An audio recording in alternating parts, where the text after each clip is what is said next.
दोस्तों बहुत सारे इन्वेस्टर सोचते हैं कि यार मुझे एसआईपी और लमसम करना है, तो क्या मैं बैंक जाकर अपना एसआईपी शुरू करूं या ऑनलाइन जो ऐप हैं grow, mutual fund central, Zerodha coin, उनके थ्रू अपना एसआईपी या लमसम शुरू करूं। तो इस वीडियो में अराउंड 8 to 9 ऐसे में हिडन पॉइंट्स आप लोगों के साथ शेयर करने वाला हूं। उसके बाद आपको क्लियर आइडिया चल जाएगा कि आपको अपना एसआईपी या लमसम बैंक जाकर शुरू करना है या ऑनलाइन ऐप के थ्रू। इन दोनों का एडवांटेज और डिसएडवांटेज क्या है और सबसे बेस्ट प्लेटफॉर्म कौन सा रहेगा एसआईपी और लमसम शुरू करने के लिए, सब कुछ मैं इस वीडियो में कवर करने वाला हूं। तो वीडियो को लास्ट तक जरूर देखिएगा। अगर नहीं देखेंगे तो वही गलत प्लेटफॉर्म के थ्रू एसआईपी या लमसम करेंगे, पैसा फंसेगा आपका, फीस ज्यादा देंगे आप और रिटर्न्स भी कम मिलेगा आपको। तो इस वीडियो को पूरा देखिएगा, उसके बाद आपको क्लियर आइडिया चलेगा कि आपका एसआईपी कहां से करना सेफ रहेगा।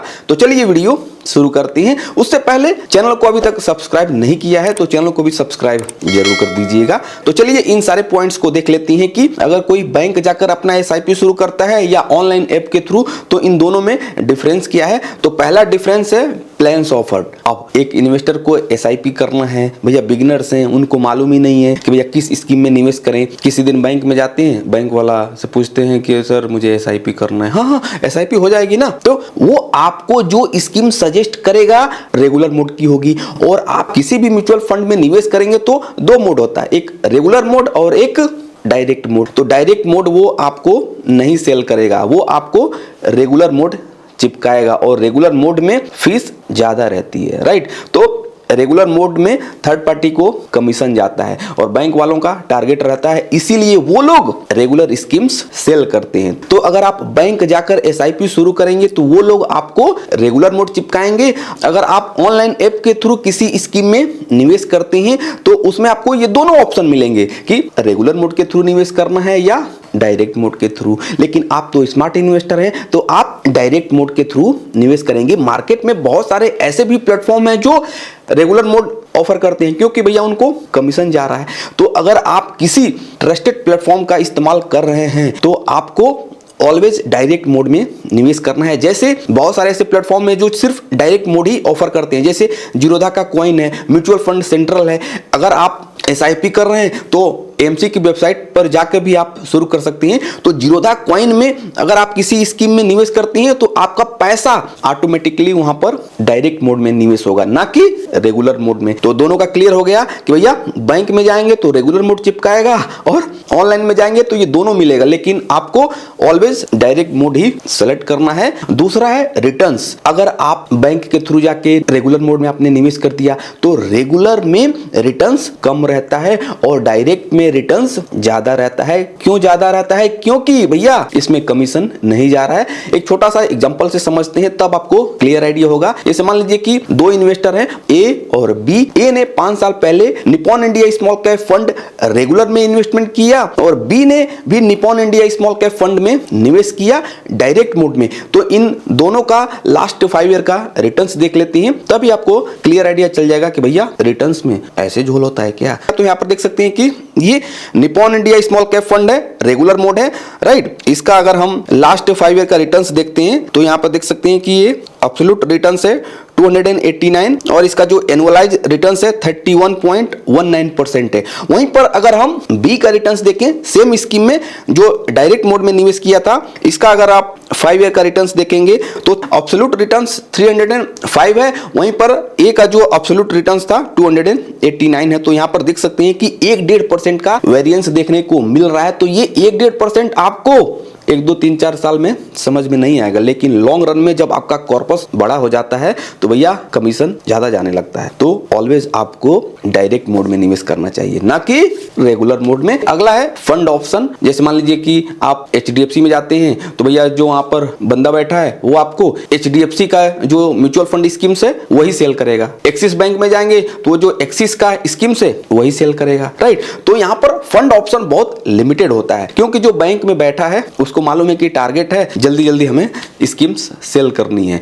तो अगर आप बैंक में जाकर एसआईपी या लमसम करते हैं तो यहाँ पर भैया फंड ऑप्शन में भी आपको दिक्कत होगी। वो लोग किसी एक इंडिविजुअल एएमसी कंपनी का स्कीम्स सेल करते हैं, राइट। जैसे मान लीजिए कि आपको भैया एचडीएफसी का कोई स्कीम में निवेश नहीं करना है, आपको किसी दूसरे स्कीम में निवेश करना है, लेकिन वहां पे जो बंदा बैठा है वो तो भैया एचडीएफसी का ही सेल कर रहा है, तो आपको एचडीएफसी ही सेल करेगा। उसका एडवांटेज 1 नहीं 10 गिनाएगा और रेगुलर मोड चिपकाएगा। अगला है एनएवी। अब म्यूचुअल फंड में निवेश करेंगे तो भैया ये स्टॉक्स तो है नहीं कि आपकी क्वांटिटी मिलेगी। यहाँ पर अगर आप म्यूचुअल फंड में निवेश करते हैं तो एनएवी मिलती है। तो अगर आप बैंक के थ्रू जाके निवेश करेंगे तो इसमें आपको एनएवी भी कम मिलती है क्योंकि कमीशन जाता है। वहीं पर अगर आप डायरेक्ट में निवेश करेंगे तो इसमें आपकी एनएवी ज्यादा मिलती है। यहाँ पर देख सकते हैं जैसे Nippon India small cap fund, ये रेगुलर मोड है, आपको 10,000 की एसआईपी करनी है तो अभी इसकी जो एनएवी है 170 है। वहीं पर अगर हम डायरेक्ट का देखें तो देख सकते हैं कि इसकी 191 है। तो डायरेक्ट में एनएवी ज्यादा मिलती है और रेगुलर में एनएवी कम मिलती है। तो बैंक में जाएंगे तो एनएवी भी आपको कम मिलेगी। अगला जो अंतर है बायस। यस, अगर आप किसी बैंक के थ्रू जाकर एसआईपी या लमसम करेंगे तो वो किसी एक ही कंपनी का स्कीम सेल करने में लगा रहता है, लेकिन अगर आप ऑनलाइन ऐप के थ्रू निवेश करेंगे तो इसमें बहुत सारी एएमसी कंपनियों का स्कीम मिलेगा। आप अपने मन के राजा हैं भैया, जो स्कीम सही लगती है आप अपने हिसाब से सेलेक्ट करके निवेश कर सकते हैं। लेकिन बैंक के थ्रू जाएंगे वो स्कीम आपको अच्छी नहीं लगती है, लेकिन वो भी आपको सेल कर दी जाती है। अगला जो अंतर है एसआईपी मॉडिफिकेशन। अगर आप बैंक जाकर एसआईपी शुरू करते हैं और आपको लग रहा है कि यार 2-3 साल बाद मुझे इस एसआईपी को बंद करना है या इसमें मुझे कुछ टॉपअप करना है या इसमें कुछ भी चेंजेस करना है, तो थोड़ा सा डिफिकल्ट होता है। लेकिन वहीं पर अगर हम ऑनलाइन की बात करें तो घर बैठे आप एसआईपी स्टॉप कर सकते हैं, रिडीम कर सकते हैं, टाइम भी बचेगा आपका, राइट। इसमें बिल्कुल आप अपने मन के राजा हैं। लेकिन अगर आप बैंक के थ्रू एसआईपी मॉडिफिकेशन करने जाएंगे तो वही फॉर्म भरिए, फिर टाइम भी वेस्ट होगा आपका और उसमें लंबा प्रोसेस होता है, राइट। अगला है लॉक इन कंफ्यूजन। बहुत सारे बिगनर्स के साथ यही होता है। अगर आप बैंक के थ्रू जाके निवेश करेंगे तो वहां पर जो आरएम बैठा है, ज्यादातर मैंने देखा है कि गलत प्रोडक्ट चिपका देते हैं भैया, टैक्स बचाने के चक्कर में या इन्वेस्टमेंट के नाम पर गलत प्रोडक्ट सेल कर दिया जाता है। आपको यूलिप इंडोमेंट प्रोडक्ट चिपका दिया जाता है, राइट। अगर आप बैंक में जाएंगे, आप बैंक में जाकर बोलेंगे कि सर मुझे एसआईपी करना है, तो बोलेगा कितना, 1 लाख मुझे लमसम करना है, तो वो यूलिप और इंडोमेंट प्लान आपको चिपकाएगा क्योंकि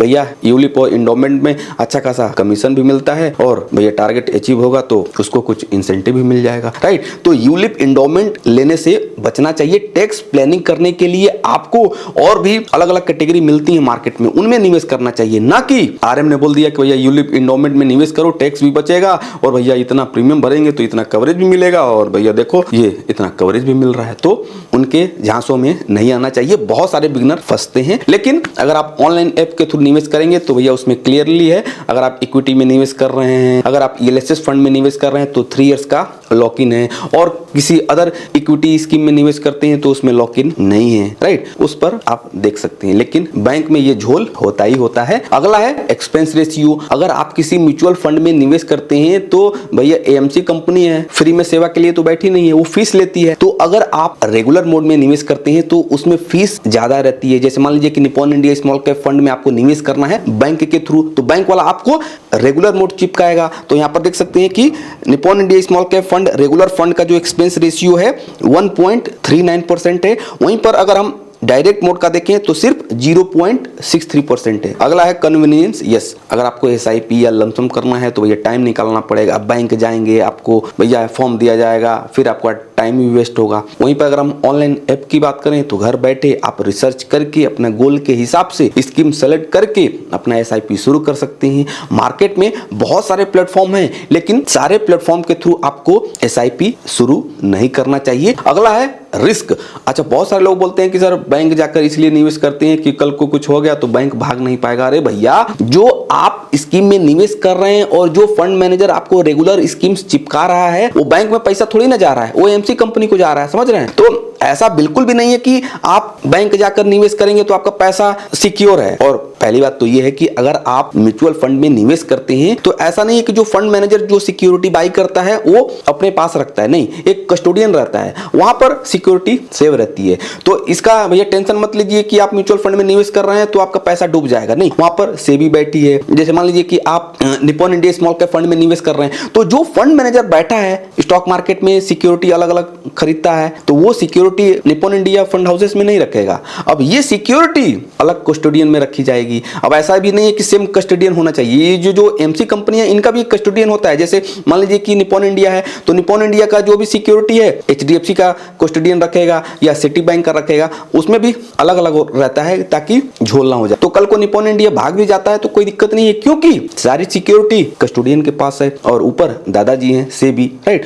तो ये गलत परसेप्शन है कि बैंक जाएंगे तो हमारा पैसा सेव रहेगा और ऑनलाइन ऐप के थ्रू निवेश करेंगे तो कल को पैसा हमारा डूब सकता है। नहीं, अगर आप ऑनलाइन ट्रस्टेड प्लेटफॉर्म के थ्रू एसआईपी शुरू करेंगे तो आपका पैसा नहीं डूबेगा, क्योंकि ऑनलाइन एप्लीकेशन एक माध्यम है निवेश करने का, राइट। तो अगर आपको भी एसआईपी करना है तो जीरोधा कॉइन के थ्रू आप अपना एसआईपी शुरू कर सकते हैं। ट्रस्टेड प्लेटफॉर्म है और इनका बहुत सारे एडवांस फीचर भी मिल जाते हैं कि आपको एसआईपी करना है, अगर आपको टॉपअप करना है या मॉडिफिकेशन करना है या लमसम करना है या लॉन्ग रन में 15-20 साल के बाद एसडब्ल्यूपी करना है तो इसी प्लेटफॉर्म के थ्रू शुरू कर सकते हैं। तो जीरोधा कॉइन का लिंक मैंने डिस्क्रिप्शन बॉक्स में मेंशन कर दिया है, जाके अपना फ्री में डीमेट और ट्रेडिंग अकाउंट ओपन कर सकते हैं। ये वीडियो कैसी लगी आपको कमेंट करके जरूर बताइएगा। तो मिलते हैं किसी दूसरे वीडियो में। Thank you.